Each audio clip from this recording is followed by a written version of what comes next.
আজি ৰজা মৈদাম শাখা লেখিকা সমাৰোহ সমিতিত কাশ্মীৰৰ পেহেলগামত নিহত হোৱা নিৰীহ লোকসকলক শ্ৰদ্ধাঞ্জলি জনাই এটি অনুষ্ঠান অনুষ্ঠিত কৰা হয়। অনুষ্ঠানটিৰ আঁত ধৰে সম্পাদিকা গীতাশ্ৰী হাজৰিকাই। এয়া চাওকচোন। ফুলেশ্বৰী শইকীয়া বাইদেৱে এটি স্বৰচিত কবিতা পাঠ কৰে।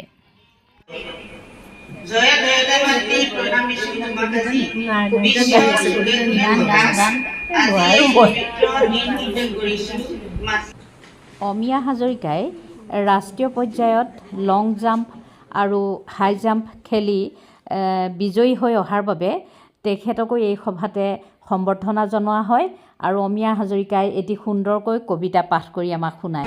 সঁচাকৈয়ে কেনেকুৱা চিৰজীৱমীয়া, কেনেকুৱা সুন্দৰ সুন্দৰ জ্যোতিপ্ৰসাদ আগৰৱালা, বিষ্ণু ৰাভা, অতুল চন্দ্ৰ হাজৰিকা, সৈয়দ আব্দুল মালিক, এই মহান কবিসকলে বহুত কবিতা আগবঢ়াই গৈছে দেশৰ কাৰণে।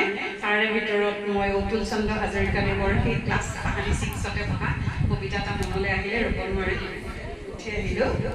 দেশমাতৃৰ প্ৰতি সেৱা জনাই লিখিছিলে তেখেতে। জনম ধৰেণী জনম কেউই এই মৰকত শিলা মই কুৰিতাৰ হিয়া, এই মোৰ জন্মভূমি বুলি মনে মনে এবাৰো যি পোৱা নাই কিয়া। আনৰ দেশৰ পৰা উলটি আহোঁতে ফুৰি চাকি ঘৰুৱা হৈ জ্বলা নাই হিয়া যাৰ স্বদেশ প্ৰেমেৰে। আছেনে কোনোবাই ঐ, আছে যদি এনে কোনো। আজি মই দেশমাতৃৰ ওপৰতে এটি হঠাতে কবিতা লিখি আনিছোঁ আৰু সেইটোকে আপোনালোকৰ আগত পাঠ কৰিবলৈ লৈছোঁ।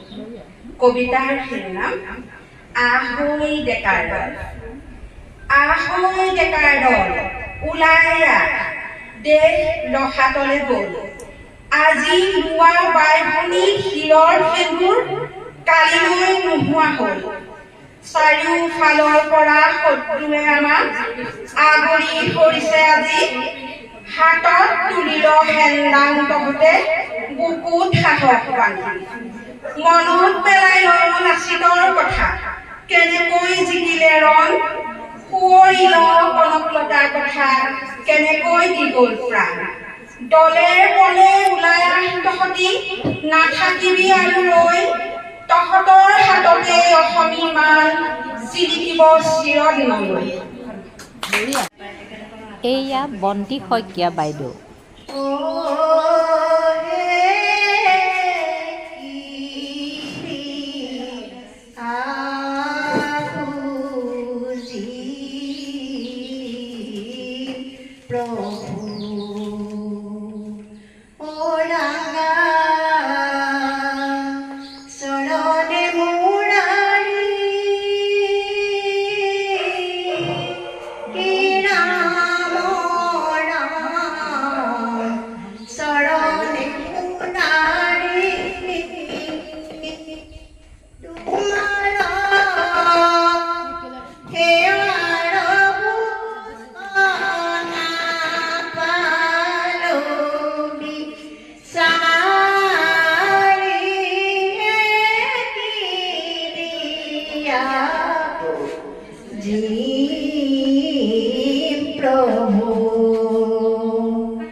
কবিতা মই লিখি আনিছোঁ আৰু সেইটোকে মই আপোনালোকক পাঠ কৰি শুনাবলৈ লৈছোঁ।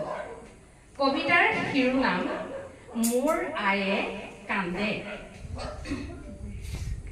মোৰ আয়ে কান্দে যেতিয়া আইৰ সন্তানবোৰক অকালতে কোনোবাই হত্যা কৰে। উগ্ৰবাদীয়েই হওক, আইৰ বাবে একেখন ৰিহাৰে বন্ধা একেই সন্তান। এয়া সাংস্কৃতিক সম্পাদিকা ৰুলি ফুকন বৰঠাকুৰ বাইদেউ।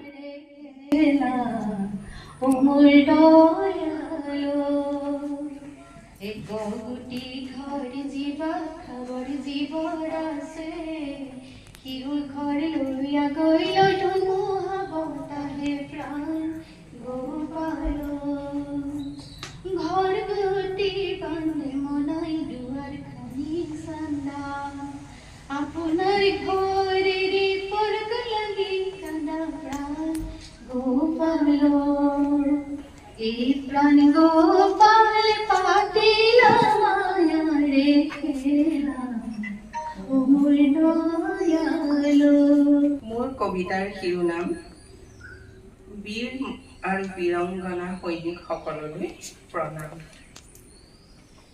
কোটি কোটি প্ৰণিপাত যাচিছোঁ আমি সেই মহান বীৰ বীৰংগনা সৈনিকসকল। ভক্তি ভৰা অশ্ৰু অঞ্জলিৰে কোটি কোটি প্ৰণিপাত সেই মহান বীৰ শ্বহীদসকল।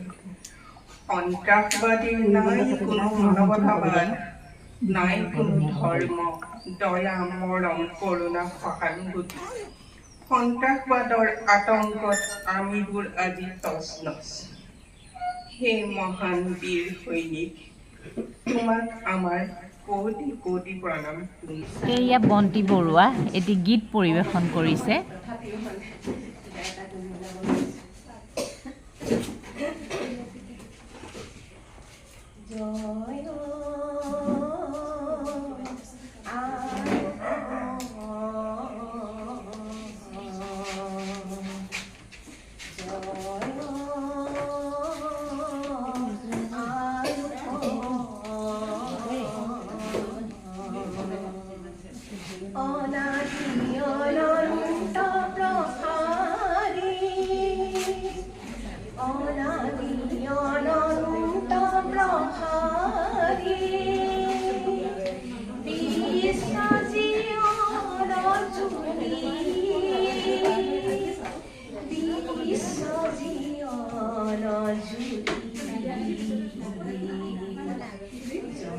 লক্ষণা বৰদলৈয়ে এজন সৈনিকলৈ বুলি লিখা নীলাখামৰ চিঠি পাঠ কৰে। হত্যালীলা চলাইছে। মাতৃৰ চকুৰ সন্মুখতে পুত্ৰ হত্যা, সদ্য বিবাহিতা স্ত্ৰীৰ বুকুৰ পৰা স্বামীক কাঢ়ি আনি গুলীয়াই হত্যা। বিভীষিকাময় দেশৰ পৰিস্থিতি। সেই পৰিস্থিতিত দেশ ৰক্ষাৰ বাবে হাতত বন্ধুক লৈ তুমি ঢাপলি মেলিছিলা সীমান্তলৈ। হঠাৎ অহা সেই দুঃসংবাদটোৱে মোৰ মগজুৰ ভিতৰেদি যেন তীব্ৰ গতিত ট্ৰেইন এখন চলি গৈছে, আৰু সেই ট্ৰেইনেৰে গৈ মই তোমাৰ কাষত পামগৈ। তুমি নোহোৱা হোৱাৰ সংবাদটো পাই মই সংজ্ঞাহীন হৈ ঢলি পৰিছিলোঁ। দুদিন পিছত চোতালত জাতীয় পতাকাৰে সজ্জিত কফিনত তোমাক দেখা পালোঁ। কিংকৰ্তব্য বিমুখ হৈ তোমাৰ মুখখনিলৈ চাই ৰ'লোঁ। এই অনুষ্ঠানতে এইবাৰ SSLC পৰীক্ষাত সুখ্যাতিৰে উত্তীৰ্ণ হোৱা 3জন ছাত্ৰ ছাত্ৰীকো সম্বৰ্ধনা জনোৱা হয়।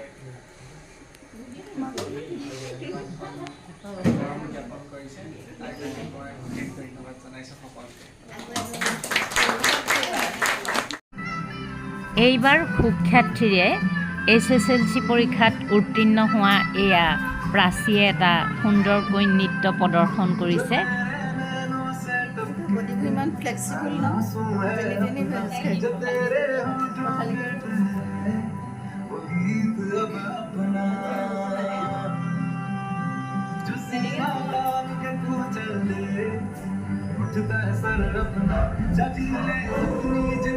আমাৰ ছোৱালীহে চিঞৰ জেগা সৃষ্টি বুলি কি নাচেও ছোৱালী।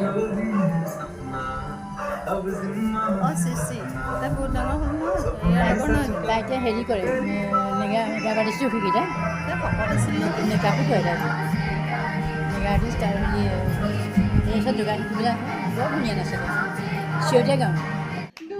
জোনালী দত্তই দেশপ্ৰেমমূলক গীত প্ৰদৰ্শন কৰিছে।